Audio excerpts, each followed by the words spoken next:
This is actually a really interesting hand. I'm glad we picked this one. So there's so much nuance. Hey everybody, Phil here. Let's look at some PLO hands. Today I'm going to review a couple of hands from my Galfond challenges. So starting with this first one, at this point we're at session 39 against Chance Kornuth, and this match was quite a swingy one. So I started off the match up. We're playing 100-200, so I was up 300,000, almost 280,000 in the early first couple weeks. He goes on a huge tear. I'm down 350,000, so I go on a $630,000 downswing, and then I actually climb back out. And by the time we're here, and actually the graph is kind of like up, down, up. It's not too wobbly. At this point, I'm up like 100 to 150,000 going into this session. I'm having a good session. I'm up a couple of buy-ins, and I get dealt king 9-5 single suited in the big blind. I 3-bet and get called, and hit a beautiful flop of king 4-3 rainbow. No backdoor flush draw for me, but that's okay. I have top set. So generally in these spots, oftentimes I'll make kind of strong strategy adjustments to my opponents, but this is not an example of that. I essentially always check top set on a board like this. I think Solver would check a decent amount of top sets, not all of them, but I like to simplify my strategy. And so on a board like this, it's pretty dry, that I've got a lot of hands that I'd like to check call, like a ton of one pair hands that I'd like to check call. These turns get pretty dicey for me and uncomfortable when they're a turn low card or pairs the board, for example. So I like putting king in my check call range just 100% of the time. And it's important to, with like king 4, with 4-4, with 3-3, you want to try to put some more money in. So you might want to bet 3-bet. You might want to check raise sometimes. I would never check call king 4. I would never check call 4-4 unless I had a king as well. But with king specifically, I block the hands that want to get it. Like I block king 4, I block king 3, block king X, which is going to call and turn 2 pair and put in a lot of money. So king just goes into my check call range. Chance was very tricky, and he used a lot of sizings in these spots. So in this case, he actually goes 2/3. He was mixing up his sizings throughout the match. But my plan is to check call against any sizing here with king. So I check call. Turn is the queen of hearts. I check. Can you have a leading range here with SPR2 when the queen is pretty good for your range out of position? Yeah, but I don't think you need to. I think you can get away with just checking everything. He's still very incentivized to bet king 4, and like his flop value range is still incentivized to bet. Yes, we kind of give a free card to some hands, but keep in mind that we have 4, 5, ace 4, 5, 6. We have queen 6, 7, or I guess in this jack 6, 7 that connects on those low straight cards. So we get a free card often too. So I think checking range works pretty well here. I do decide to check my hand, and he checks back. River 6. So generally speaking, this is a very bad card for my range. He's going to have like a lot more 5 deuce than me, more 5-7, not massively so. But when he bets flop and checks turn, he's kind of saying, especially when he bets big on the flop. So when he bets big on the flop, he's saying, I have a hand that wants to get all in now, or I have a bluff. And the hands that want to get all in now are like king 4, 3-3, and like king 5-6. And for the most part, when he checks turn, he's saying, okay, well, I didn't have that part of my range. I didn't have 3-3. I didn't have king 4. Maybe I had king 5-6, but I didn't have king 4. I didn't have a set. So I had either a strong draw or a weak draw. That's kind of what he's telling me. Maybe he hit the queen. Maybe he was bluffing with like queen 8-7-3 or something, and now he's got weak 2 pair. So he can have hands that can call, but for the most part, I think he's got 1 pair or 0 pair on the turn. And so against that range, I don't think I want to bet this river. I have a ton of 1 pair hands that I want to check and be able to get to showdown. He can value bet pretty thinly here in position, especially on a river like this, where like if I check and he has queen 6, I think he can pot for value. And if he doesn't want to pot, if he has like 4-6, he can half pot, and he's not going to face many check raises because I have to be scared of the straights, etc. So I wouldn't say that I check my full range on this river, but I'm doing quite a bit of checking on this river. And I think my hand, king, with a 5. So like I'm blocking his random like king. I'm blocking king 6 5, which is actually an value bet anyways. I'm blocking king 3 if he decided to play it this way and get nitty on the turn, or king 4 for that matter. And I'm blocking king X. Like let's say he had ace king 5 uh, 9. Like that's a hand that might hero call river, that might bet flop. But I'm blocking that very hard. Actually, all of my cards block that. So I like checking here, which is what I do. And he goes ahead and pots. So at this point, I mean, he's repping straights. Sometimes I'll have 6 6. Sometimes I'll have king 5 6. Like I said, maybe he can value bet as thinly as queen 6 or like a different queens up potentially, but probably not. This is probably kings up plus. I don't think that I should be check raising here. I think while he can value bet some thinner hands, most of the time he's value betting, or I don't know, half the time he's value betting something in that range or that neighborhood. My hand's going to be no good because of the straights, and so by the time I check raise, he can just fold most of the hands worse than mine and call with every hand better than mine. So I like just calling, despite it being a very strong holding.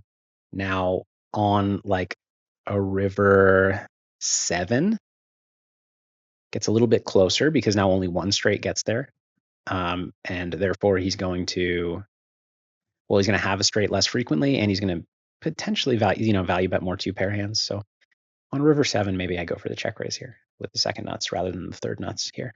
In this actual hand, he had ace 4 5 9 with backdoor clubs. This is makes a ton of sense on the turn and the river.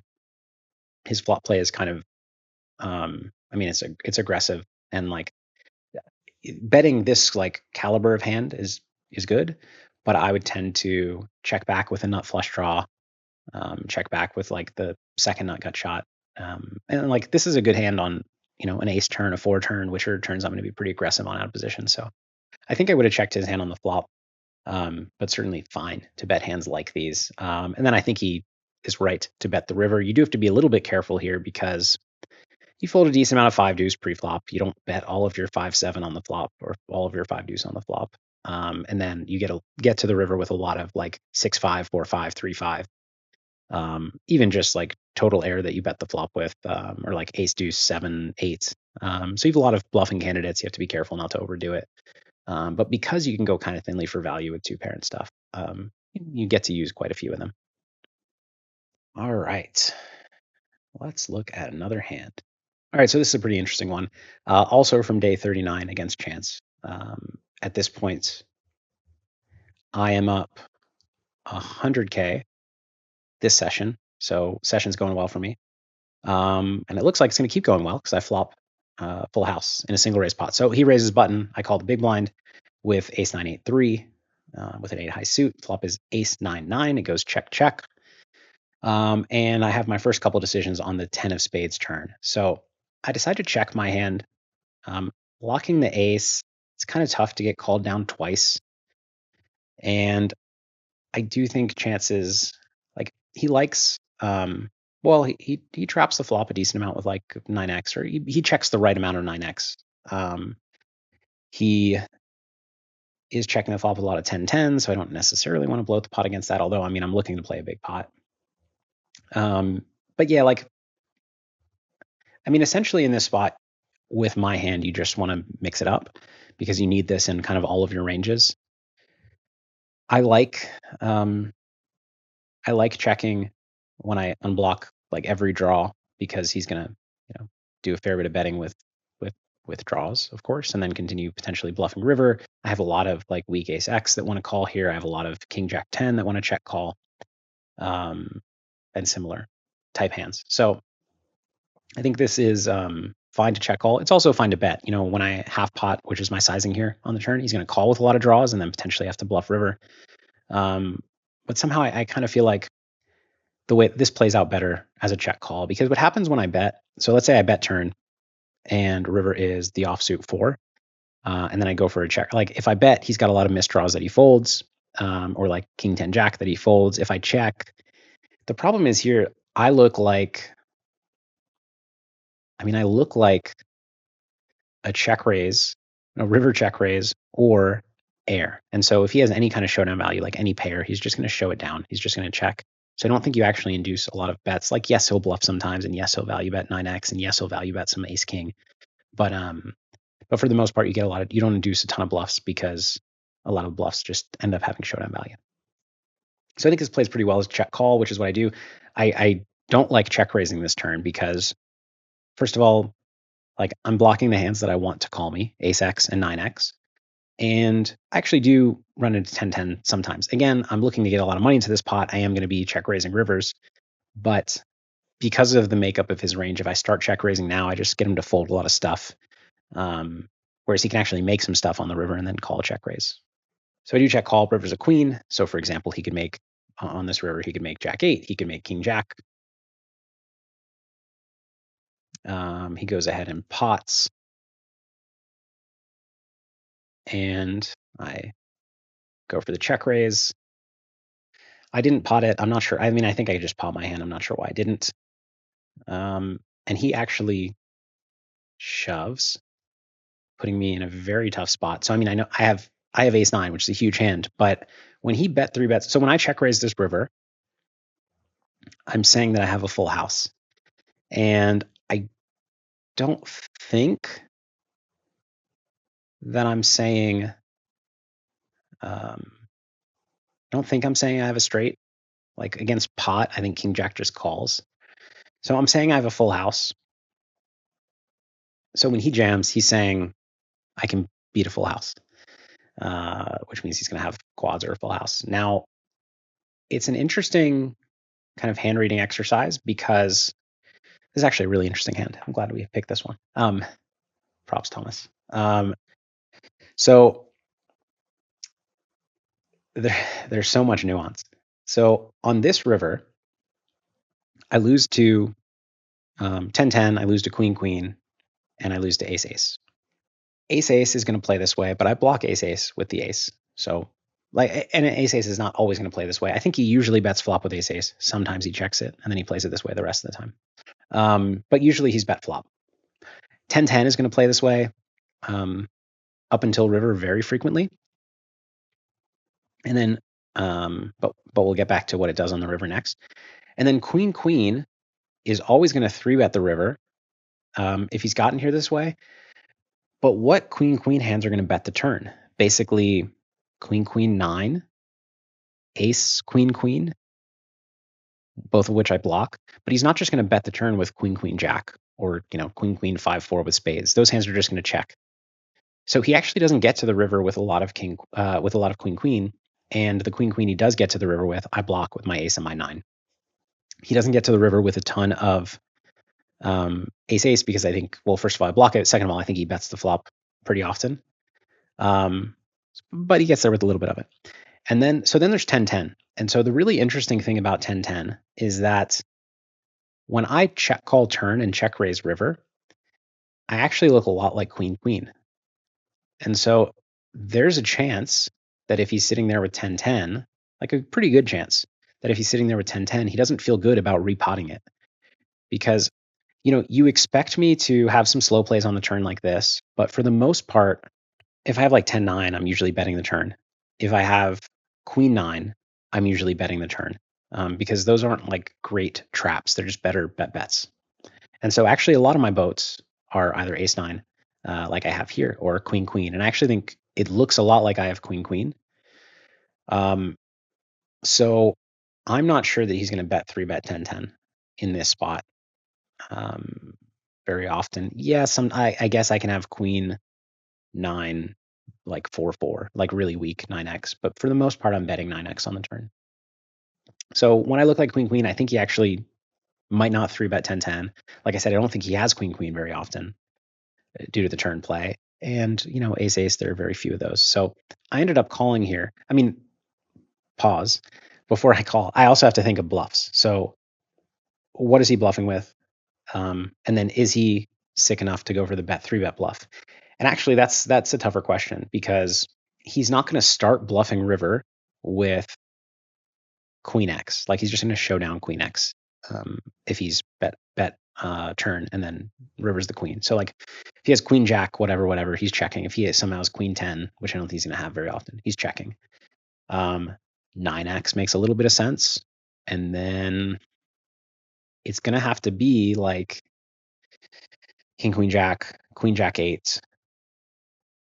Is he, I mean, maybe like jack 9 8, but I don't think so. So actually, this is one of those spots where you just rarely expect to see the 3-bet because there are not many value hands, but there are also not many bluffs.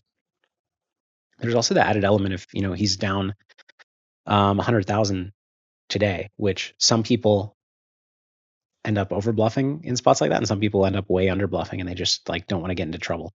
And I don't actually have a good feel for which of those Chance was. I think when he was down, he liked to build big pots early, but I think he still played, very reasonably on the rivers. So this is a really tough spot.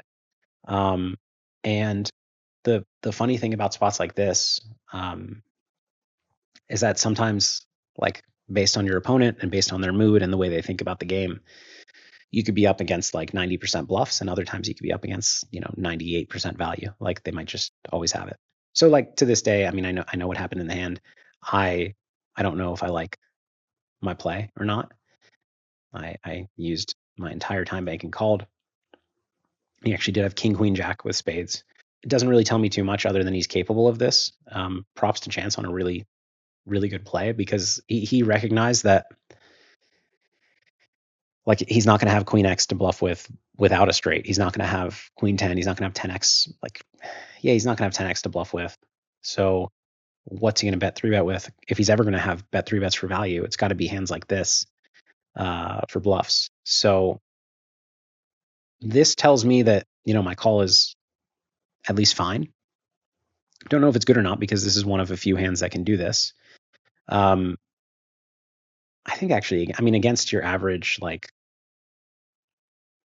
mid-stakes player, I think this is just a fold, because I don't think they're capable of plays like this.